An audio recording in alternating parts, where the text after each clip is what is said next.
कोई फल नहीं दे सकता।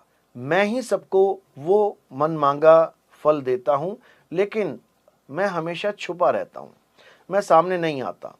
जैसे कोई भी इंसान है, किसी भी देवी देवता की पूजा करता है, उससे कोई फल मांगता है, उससे कोई इच्छा प्रकट करता है और उसको वो इच्छा पूरी हो जाती है, तो वो गलती से भी ये ना सोचे कि मुझे इस बाबा ने कुछ दे दिया या मुझे उस बाबा ने कुछ दे दिया। कोई बाबा किसी को कुछ नहीं दे सकता। देने वाला कौन है? कृष्ण जी कहते हैं, देने वाला मैं हूं। इसलिए हमें यह समझ लेना चाहिए कि हम किसी भी देवी देवता की पूजा करने से पहले ये जान लें कि कोई देवी देवता हमें कुछ नहीं दे सकता। ये देने वाला काम केवल और केवल गीता के अनुसार कृष्ण जी ही करते हैं।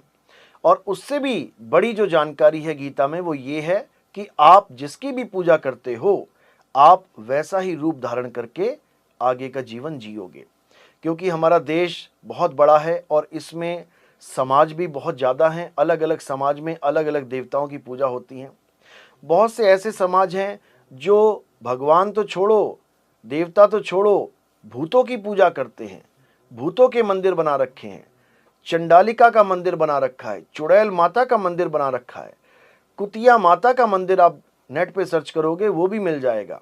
यानी इतनी अज्ञानता में ये जीव जी रहा है कि आप सोच भी नहीं सकते, और उनके मन मांगे फल भी मिल रहे हैं।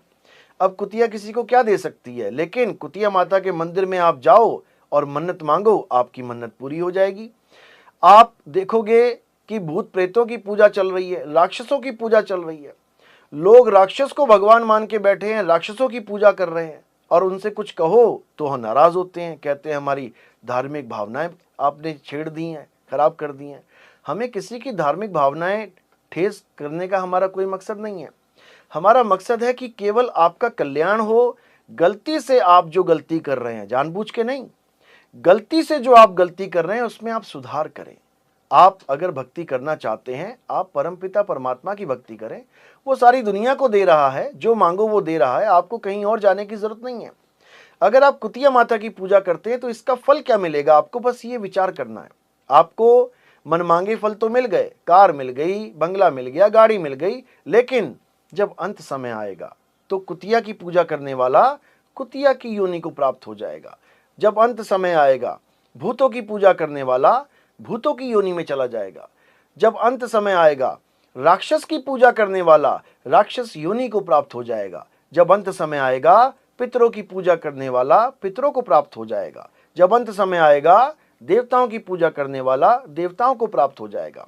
अध्याय 9 25वां श्लोक।